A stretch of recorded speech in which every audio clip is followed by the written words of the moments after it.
എല്ലാവർക്കും നമസ്കാരം. ശരത് സാറാണ്. അപ്പോൾ നമ്മുടെ +2 മാത്തമാറ്റിക്സിൽ പാസ് മാർക്ക് ആഗ്രഹിക്കുന്നവർക്ക് വേണ്ടി ഉറപ്പായിട്ടും നമ്മൾ മസ്റ്റായിട്ട് നോക്കിക്കൊണ്ട് പോകേണ്ട, അതായത് സ്ഥിരമായിട്ട് ആവർത്തിച്ചു വരുന്ന കുറച്ച് ക്വസ്റ്റ്യൻസാണ് ഈ ക്ലാസ്സിൽ നമ്മൾ നോക്കുന്നത്.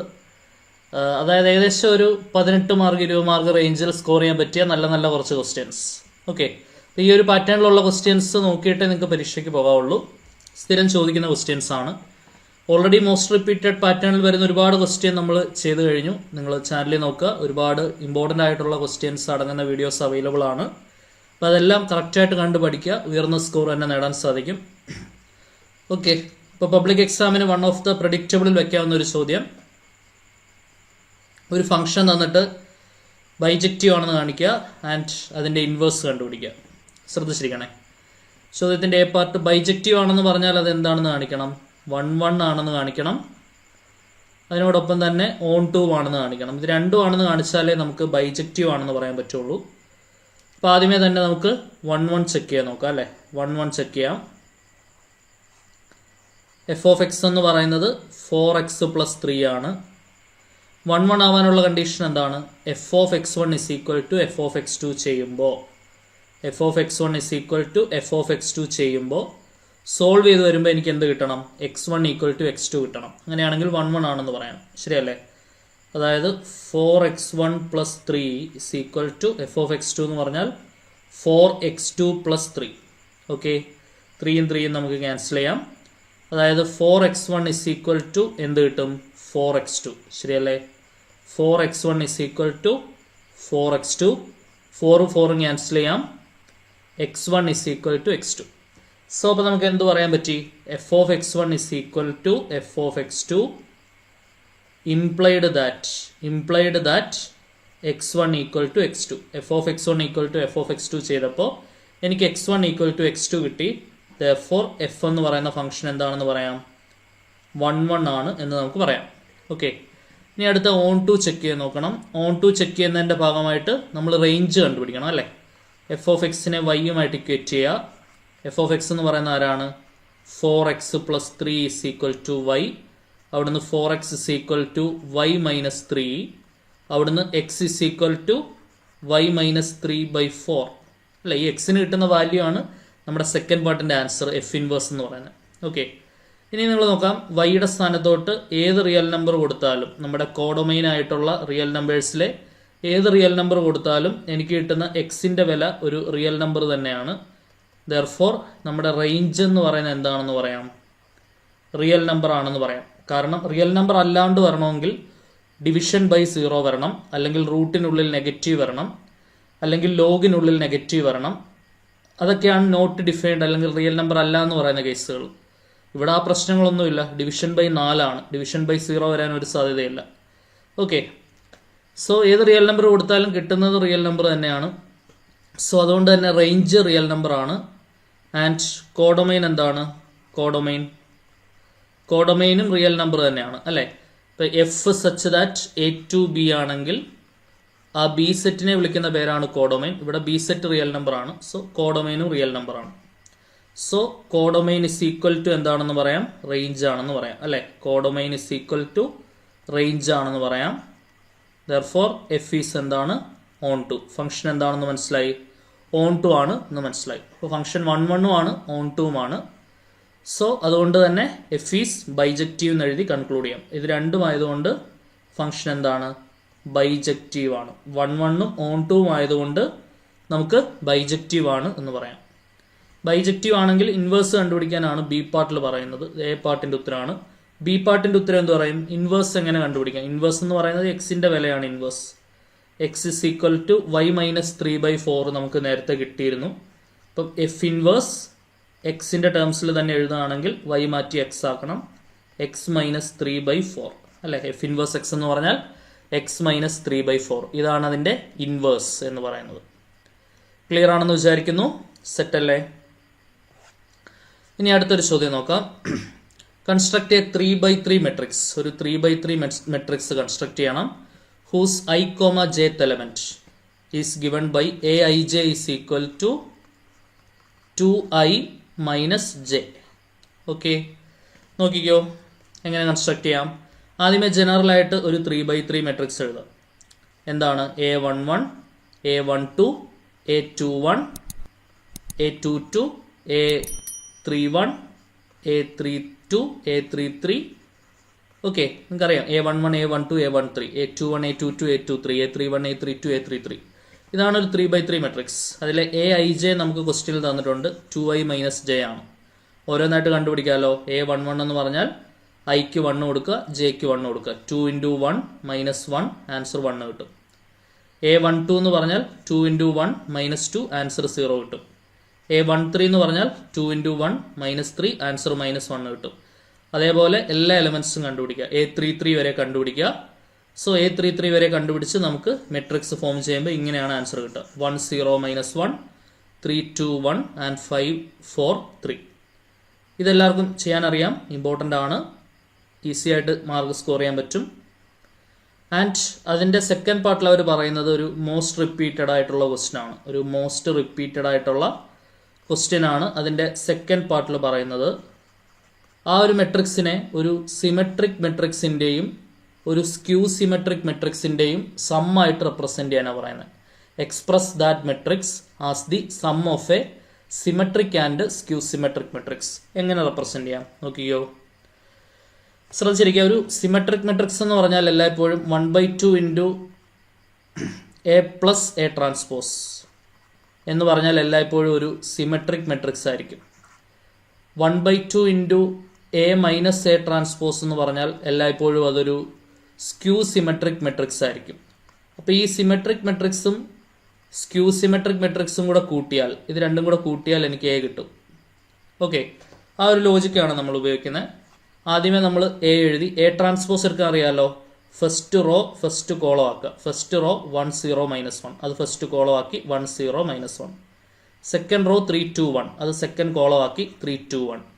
തേർഡ് റോ 5 4 3, അത് തേർഡ് കോളം ആക്കി 5 4 3. ക്ലിയർ ആണെന്ന് വിചാരിക്കുന്നു. അതാണ് A ട്രാൻസ്പോസ്. ഇനി ഞാൻ നേരത്തെ പറഞ്ഞ പോലെ 1/2 × A + A ട്രാൻസ്പോസ് കണ്ടുപിടിക്കുന്നു. 1/2 × A അതേപോലെ നോക്കി എഴുതി, A ട്രാൻസ്പോസും അതേപോലെ നോക്കി എഴുതി.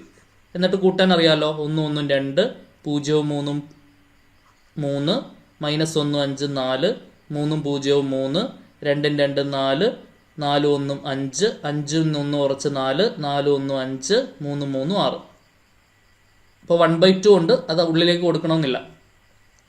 ഇനി 1/2 × A - A ട്രാൻസ്പോസ് എടുക്കുക. 1/2 × കുറച്ച് എഴുതാമല്ലോ, 1 1 കുറച്ച് A - A transpose. So A matrix അതേപോലെ എഴുതി, A ട്രാൻസ്പോസ് അതേപോലെ എഴുതി. ഓക്കെ, ഇനി മൈനസ് ചെയ്ത് പറഞ്ഞേ. 1 1 കുറച്ച് 0, 0 ൽ നിന്ന് 3 കുറച്ച് -3, -1 ൽ നിന്ന് 5 കുറച്ച് -6, 3 ൽ നിന്ന് 0 കുറച്ച് 3, 2 ൽ നിന്ന് 2 കുറച്ച് 0, 1 ൽ നിന്ന് 4 കുറച്ച് -3, 5 ൽ നിന്ന് -1 കുറച്ച് 6, 4 ൽ നിന്ന് 1 കുറച്ച് 3, 3 ൽ നിന്ന് 3 കുറച്ച് 0. സ്ക്യൂ സിമെട്രിക്കിൻ്റെ പ്രത്യേകത ഡയഗണൽ എലമെന്റ്സ് 0 ആയിരിക്കും. അപ്പോൾ അത് സ്ക്യൂ സിമെട്രിക് മെട്രിക്സ് ആയി. ഇനി നമ്മൾ ചെയ്യേണ്ട എത്രയേ ഉള്ളൂ, 1/2 × A + A ട്രാൻസ്പോസും 1/2 × A - A ട്രാൻസ്പോസും കൂടെ കൂട്ടിയാൽ that is equal to A എന്നങ്ങ് എഴുതി വെച്ചാൽ മതി. ഈ സ്റ്റെപ്പുകളൊന്നും കാണിച്ചില്ലെങ്കിൽ പോലും നിങ്ങൾക്ക് ഫുൾ മാർക്ക് ഗ്യാരണ്ടീഡ് ആണ്. ഓക്കെ, അടുത്ത ക്വസ്റ്റ്യൻ നോക്കിക്കോ. Find the intervals in which the function f(x) = x² + 2x - 5 is strictly increasing or decreasing എന്നാണ് ക്വസ്റ്റ്യൻ. അപ്പോൾ ഒരു ഫംഗ്ഷൻ നമുക്ക് തന്നിട്ടുണ്ട്. എന്താണ്? f(x) = x² + 2x + 5. ഇത് ഇൻക്രീസ് ആവുന്നതോ ഡിക്രീസ് ആവുന്നതോ ആയ ഇന്റർവെൽസ് കണ്ടുപിടിക്കണം. അപ്പം അതിനുവേണ്ടി ഫസ്റ്റ് ഓർഡർ ഡെറിവേറ്റീവ് f' എടുത്താൽ 2x + 2 എന്ന് വരും. ശരിയല്ലേ? 5ന്റെ ഡെറിവേറ്റീവ് 0, എക്സിൻ്റെത് 1, x²ൻ്റെത് 2x. ഫസ്റ്റ് ഓർഡർ ഡെറിവേറ്റീവ് 0 ആയിട്ട് ഇക്വേറ്റ് ചെയ്യുക. അതായത് 2x + 2 = 0, 2x = -2, x = -2/2, x = -1. Okay, അപ്പോൾ എക്സിൻ്റെ വില എന്താണ്? -1 ആണ്. സോ അപ്പോൾ നമുക്ക് രണ്ട് ഇൻ്റർവെൽസ് ഫോം ചെയ്യാൻ പറ്റും. -1 എന്നുള്ള പോയിന്റ്, -∞ മുതൽ -1 വരെ ഒരു ഇൻ്റർവെല്, -1 മുതൽ +∞ വരെ ഒരു ഇൻ്റർവെല്. ഓക്കെ, ഇനി നമ്മൾ ചെയ്യുന്നത് എന്താണെന്ന് വെച്ചാൽ ഏതെങ്കിലും ഒരു ഇൻ്റർവെല്ലിൽ ഒരു വാല്യൂ എടുത്തിട്ട് f'(x) കൊടുത്തു നോക്കും. f'(x) എന്ന് പറഞ്ഞാൽ എന്താണ്? 2x + 2 ആണ്. ഏത് ഇൻ്റർവെല്ലാണ് 0 വരുന്നത്? 0 വരുന്നത് -1 to ഇൻഫിനിറ്റി, അത് ഇവിടെ ആയിട്ടാണ് 0 വരുന്നത്. അപ്പോൾ ആ ഇൻ്റർവെല്ലിൽ തന്നെ ആദ്യം ചെക്ക് ചെയ്യാം. ഇൻ -1 to ഇൻഫിനിറ്റി എന്നുള്ള ഇൻ്റർവെല്ലിൽ 0 കൊടുത്ത് നോക്കുക. f'0 കൊടുത്താൽ എന്ത് കിട്ടും? 2 × 0 + 2, അതായത് 2 കിട്ടും. ഇത് >0 ആണ്. >0 ആണെങ്കിൽ ഇൻക്രീസിങ്. അപ്പോൾ ഈ ഇൻ്റർവെൽ ഇൻക്രീസിങ്, തൊട്ടിപ്പുറത്തെ ഇൻ്റർവെല്ലിൽ ഡിക്രീസിങ് ആയിരിക്കും. ഒരു ഇൻ്റർവെൽ ഇൻക്രീസിങ് ആണെങ്കിൽ അതിൻ്റെ തൊട്ടടുത്ത ഇൻ്റർവെല്ലിൽ ഡിക്രീസിങ് ആയിരിക്കും. ഒരിക്കലും രണ്ട് ഇൻക്രീസിങ്ങോ രണ്ട് ഡിക്രീസിങ്ങോ ഒരുമിച്ച് വരത്തില്ല. ഒരെണ്ണം ഇൻക്രീസിങ് ആണെങ്കിൽ പിന്നെ ഡിക്രീസിങ്, പിന്നെ ഇൻക്രീസിങ്, പിന്നെ ഡിക്രീസിങ്, അങ്ങനെ പോകത്തുള്ളൂ. ഓക്കെ, അപ്പം ഇൻക്രീസ് ആവുന്ന ഇൻ്റർവെൽ അത് ഫൈനലി എടുത്തെഴുതണം. ഇൻക്രീസ് ആവുന്ന ഇൻ്റർവെൽ ഏതാ? ഇൻക്രീസിങ് ഇൻ്റർവെൽ എന്ന് പറയുന്നത് -1 to ഇൻഫിനിറ്റി ആണ്. ഡിക്രീസിങ് ഇൻ്റർവെൽ എന്ന് പറയുന്നത് ഡിക്രീസ് ആവുന്ന ഇൻ്റർവെൽ. ഡിക്രീസിങ് ഇൻ്റർവെൽ എന്ന് പറയുന്നത് -∞ മുതൽ -1 വരെയാണ്. -∞ മുതൽ -1 വരെ ഡിക്രീസിങ്, -1 മുതൽ ഇൻഫിനിറ്റി വരെ ഇൻക്രീസിങ്. ഓക്കെ, അതാണ് ഇവിടെ കൊടുത്തിട്ടുള്ളത്. -∞ മുതൽ -1 വരെ ഡിക്രീസിങ്, -1 തൊട്ട് ഇൻഫിനിറ്റി വരെ ഇൻക്രീസിങ്. ചെയ്തത് ഇത്രയേ ഉള്ളൂ. ഫംഗ്ഷൻ്റെ ഫസ്റ്റ് ഓർഡർ ഡെറിവേറ്റീവ് കണ്ടുപിടിച്ചു, f' എടുത്തു, 0 ആയിട്ട് ഇക്വേറ്റ് ചെയ്തു, x കണ്ടുപിടിച്ചു, നമ്പർ ലൈൻ വരച്ച് പോയിന്റുകൾ -1 മാർക്ക് ചെയ്തു, ഇൻ്റർവെൽസ് ഫോം ചെയ്തു, ചെക്ക് പോയിന്റ് കൊടുത്ത് സ്ട്രിക്ട്ലി ഡിക്രീസിങ് ഇൻക്രീസിങ് മനസ്സിലാക്കി. ഓക്കെ, ഇമ്പോർട്ടൻ്റ് ആണ്, മനസ്സിലാക്കി വെക്കുക. ഉറപ്പായിട്ടും മസ്റ്റായിട്ട് ചോദിക്കുന്ന പട്ടികയിൽപ്പെടുത്താവുന്ന ചോദ്യമാണ്. അടുത്ത ക്വസ്റ്റ്യൻ, ഒരു ഫംഗ്ഷൻ തന്നിട്ട് അത് സ്ട്രിക്ട്ലി ഇൻക്രീസിങ് ആണ് എന്ന് തെളിയിച്ച് കാണിക്കാനാണ് ചോദ്യം. നമ്മുടെ ഫംഗ്ഷൻ ഇതാണ്, f(x) = x³ - 3x² + 4x എന്ന് പറയുന്നതാണ് ഫംഗ്ഷൻ. ഫംഗ്ഷൻ സ്ട്രിക്ട്ലി ഇൻക്രീസിങ് ആവണം എന്നുണ്ടെങ്കിൽ ഫംഗ്ഷൻ്റെ ഫസ്റ്റ് ഓർഡർ ഡെറിവേറ്റീവ് എന്ന് പറയുന്നത് >0 ആയിരിക്കണം, അല്ലേ? ഫംഗ്ഷൻ എപ്പോഴാണ് സ്ട്രിക്ട്ലി ഇൻക്രീസിങ് ആവുക? ഫംഗ്ഷൻ്റെ ഫസ്റ്റ് ഓർഡർ ഡെറിവേറ്റീവ് >0 ആവുമ്പോഴാണ് ഫംഗ്ഷൻ സ്ട്രിക്ട്ലി ഇൻക്രീസിങ് ആവുന്നത്. ഫസ്റ്റ് ഓർഡർ ഡെറിവേറ്റീവ് എന്ന് പറഞ്ഞാൽ f'(x), x³ derivative 3x² - 3 × x² derivative 2x + 4 × x derivative 1, അതായത് 3x² - 6x + 4. ഇതെന്താണെന്ന് കാണിക്കണം? നമുക്ക് സ്ട്രിക്ട്ലി ഇൻക്രീസിങ് ആണ്. സ്ട്രിക്ട്ലി ഇൻക്രീസിങ് എന്ന് പറഞ്ഞാൽ ഇത് >0 ആണെന്ന് കാണിക്കണം. >0 ആണെന്ന് കാണിക്കണം എന്നുണ്ടെങ്കിൽ നമുക്ക് എന്താണ് തെളിയിച്ച് കാണിക്കേണ്ടത്? ഇതൊരു പെർഫെക്റ്റ് സ്ക്വയർ ആണെന്ന് പറഞ്ഞാൽ മതി. പെർഫെക്റ്റ് സ്ക്വയർ ആണെങ്കിൽ അത് >0 ആയിരിക്കുമല്ലോ. സോ അതായത് ഇതിനെ നമുക്കൊന്ന് അഡ്ജസ്റ്റ് ചെയ്ത് എഴുതാം. 3x² - 6x, 4നെ ഞാൻ 3 + 1 എന്ന് എഴുതാണ്. 3 1 കൂട്ടി 4 ആണല്ലോ. ഇനി ആദ്യത്തെ 3 പേര് ചേർന്നിട്ട് ഒരു പെർഫെക്റ്റ് സ്ക്വയർ ആക്കാം. അതിനുവേണ്ടി 3 പുറത്തെടുക്കണം. 3 പുറത്തെടുത്താൽ x² - 2x + 1 എന്ന് വരും, ശരിയല്ലേ? 3x² - 2x + 3 തിരിച്ചു കിട്ടും, +1 ഉണ്ട്. സോ 3 × x² - 2x + 1 എന്താണ്? x - 1 ഹോൾ സ്ക്വയർ, ശരിയല്ലേ? x - 1 ഹോൾ സ്ക്വയർ ആണ് x² - 2x + 1 എന്ന് പറയുന്നത്, +1.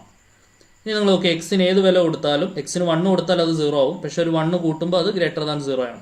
പിന്നെ ഏത് വില കൊടുത്താലും ഇത് ഒബ്വിയസ്ലി >0 ആയിരിക്കും. >0 ആയതുകൊണ്ട് വിത്തൗട്ട് എനി കൺഫ്യൂഷൻ നമുക്ക് പറയാം f is an increasing function, അല്ലെ? f is a strictly increasing function.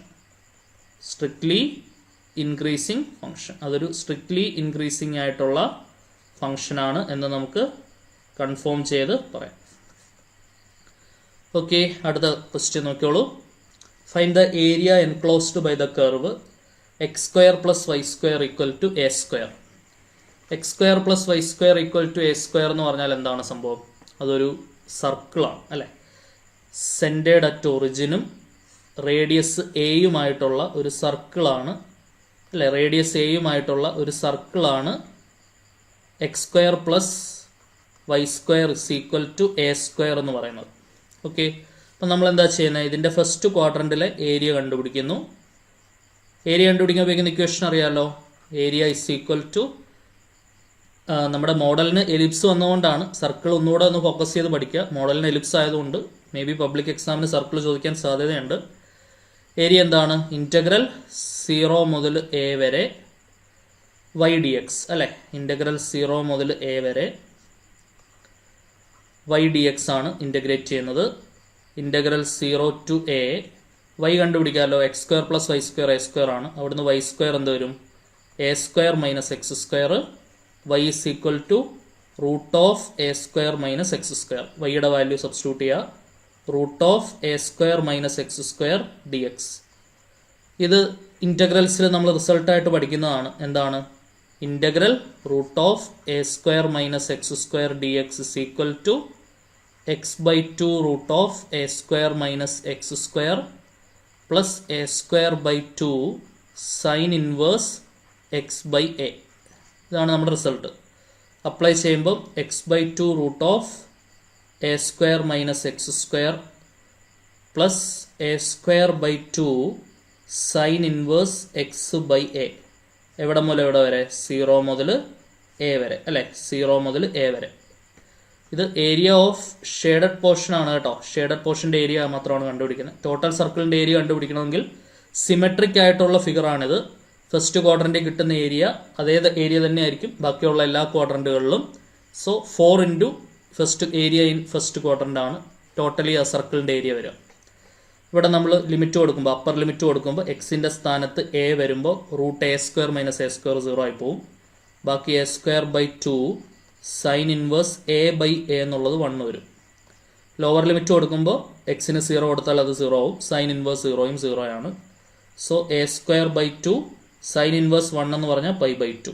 Answer pi A square by 4. ഇത് ഫസ്റ്റ് ക്വാഡ്രൻറ്റിലെ മാത്രം ഏരിയ ആണ് അല്ലേ? ഫസ്റ്റ് ക്വാഡ്രൻറ്റിലെ മാത്രം ഏരിയ ആണ്. അപ്പോൾ ഏരിയ ഓഫ് സർക്കിൾ എന്ന് പറയുകയാണെങ്കിൽ ഇതിനെ 4 കൊണ്ട് ഗുണിക്കണം. Area of circle is equal to 4 into area in first quadrant. First ക്വാഡ്രൻറ്റിലെ ഏരിയനെ 4 കൊണ്ട് ഗുണിക്കണം അല്ലേ? So this is equal to 4 into first ക്വാഡ്രൻറ്റിലെ ഏരിയ എന്താണ്? Pi A square by 4. 4ഉം 4ഉം വെട്ടി ആൻസർ എന്ത് വരും? Pi A square. ഓക്കെ, സർക്കിളിൻ്റെ ഏരിയ അല്ലെങ്കിലും അറിയാലോടോ പൈ ആർ സ്ക്വയർ ആണെന്നുള്ളത്. റേഡിയസ് എ ആയതുകൊണ്ട് പൈ എ സ്ക്വയർ. ശ്രദ്ധിച്ചിരിക്കുക. അതിൻ്റെ സ്റ്റെപ്സ് ആണ് ഇവിടെ കൊടുത്തിട്ടുള്ളത്. X square plus Y square is equal to A square. അവിടുന്ന് വൈ സ്ക്വയർ കണ്ടുപിടിക്കുന്നു, വൈ കണ്ടുപിടിക്കുന്നു. 0 to A Y D X ആണ്. 4 കൊണ്ട് ഗുണിക്കണം ടോട്ടൽ സർക്കിളിൻ്റെ ഏരിയ വേണമെന്നുണ്ടെങ്കിൽ. 4 into integral 0 to A root A square minus X square എന്ന് പറഞ്ഞാൽ X by two root A square minus X square plus A square by two sine inverse X by over the limit 0 to A. Upper limit ഒക്കെ കൊടുത്ത് solve ചെയ്ത് വരുമ്പോഴത്തേക്കിനും pi A square വരും answer അല്ലേ? തെളിയിച്ച് കാണിച്ചു. ഇമ്പോർട്ടൻ്റ് ആണ്, മസ്റ്റായിട്ട് നോക്കണം. പിന്നെ ഉറപ്പായിട്ടും പ്രതീക്ഷിക്കാവുന്ന ക്വസ്റ്റ്യൻ, വെരി വെരി ഇമ്പോർട്ടൻ്റ് എന്ന് വിശേഷിപ്പിക്കാവുന്ന അല്ലെങ്കിൽ ഷുവർ ക്വസ്റ്റ്യൻ എന്ന് വിശേഷിപ്പിക്കാവുന്ന ഒരെണ്ണമാണ്. Shortest distance between two skew lines. 2 skew ലൈൻസിൻ്റെ ഇടയിലുള്ള shortest distance. Vector r is equal to a1 plus lambda b1 and vector r is equal to a2 plus mu b2 ആണെങ്കിൽ ഈ 2 സ്ട്രെയിറ്റ് ലൈൻസിനിടയിലുള്ള shortest distance d എന്ന് പറയുന്നത് എന്താണ്? a2 minus a1 dot b1 cross b2 divided by modulus of b1 cross b2 ആണ്. a2 minus a1 dot b1 cross b2 by modulus of b1 cross b2 ആണ് ഈ 2 ലൈൻസിനിടയിലുള്ള shortest distance എന്ന് പറയുന്നത്. So a1ഉം എല്ലാം നമ്മുടെ കയ്യിലുണ്ട്. ഇത് a1 ആണ്, ഇത് b1, ഇത് a2, ഇത് b2. അപ്പോൾ a1 b1 a2 b2 എല്ലാം ആദ്യമേ എടുത്തെഴുതുക. a1 എടുത്തെഴുതി i plus J.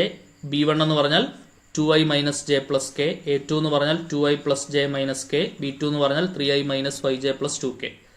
Formula പ്രകാരം എനിക്ക് എന്തൊക്കെ വേണം? a2 മൈനസ് a1 വേണം, b1 ക്രോസ് b2 വേണം, modulus of b1 cross b2 വേണം. a2 മൈനസ് a1 കുറച്ച് കണ്ടുപിടിച്ചു, i minus k. b1 cross b2 determinant ഉപയോഗിച്ച് ഇവാലുവേറ്റ് ചെയ്യുമ്പോൾ 3i minus J minus 7k കിട്ടും. അതിൻ്റെ modulus root A square plus B square plus C square root 59 കിട്ടും. സമാനമായ ചോദ്യം നമ്മൾ ക്ലാസ്സിൽ ഡീറ്റെയിൽഡ് ആയിട്ട് പറഞ്ഞതാണ്. സോ ഇനി അതിൻ്റെ ഡോട്ട് എടുക്കുക. a2 minus a1 dot b1 cross b2 ചെയ്യുമ്പോൾ ആൻസർ 10 കിട്ടും. സോ ഷോർട്ടസ്റ്റ് ഡിസ്റ്റൻസ് എന്ന് പറഞ്ഞാൽ a2 minus a1 dot b1 cross b2 10 divided by modulus of b1 cross b2 59. Okay, so ഇപ്പോൾ ഇത്രയും ക്വസ്റ്റ്യൻസ് കറക്റ്റായിട്ട് പഠിച്ചിട്ട് പോവുക. അതായത് അത്യാവശ്യം പാസ് മാർക്ക് ഒപ്പിക്കാൻ വേണ്ടി കഷ്ടപ്പെടുന്നവരാണെങ്കിൽ പിന്നെ ആ മെട്രിക്സ് മെത്തേഡ് ഉപയോഗിച്ച് system of linear equation solve ചെയ്യുന്ന ക്വസ്റ്റ്യൻ, എലിപ്സിന്റെ ഏരിയ, സർക്കിളിന്റെ ഏരിയ, ഇതൊക്കെയാണ് ഉറപ്പിച്ച് പറയുന്ന ക്വസ്റ്റ്യൻ. പിന്നെ ലീനിയർ ഇനിക്വാളിറ്റിയിൽ linear programming LPP, linear programming ഉപയോഗിച്ച് ഒരു LPP ക്വസ്റ്റ്യൻ, അത് 6 മാർക്കാണ്, ഒറ്റയടിക്ക് ഒരു 6 മാർക്ക്. ഓക്കെ, അപ്പോൾ ഈ ഇങ്ങനെയുള്ള ഏറ്റവും പ്രഡിക്റ്റബിൾ ആയിട്ടുള്ള ചോദ്യങ്ങളൊക്കെ മസ്റ്റായിട്ട് നോക്കിയിട്ട് പോയി കഴിഞ്ഞാൽ അത്യാവശ്യം പാസ്സാകാൻ വേണ്ടിയൊക്കെ കഷ്ടപ്പെടുന്നവർക്ക് ഈസി ആയിട്ട് കയറിപ്പോകാൻ പറ്റും. ഓക്കെ, അപ്പം വീണ്ടും ഇതേപോലെ ഉപകാരപ്രദമായ ക്ലാസ്സുകളുമായിട്ട് വീണ്ടും കാണാം. Until then tata bye bye, see U.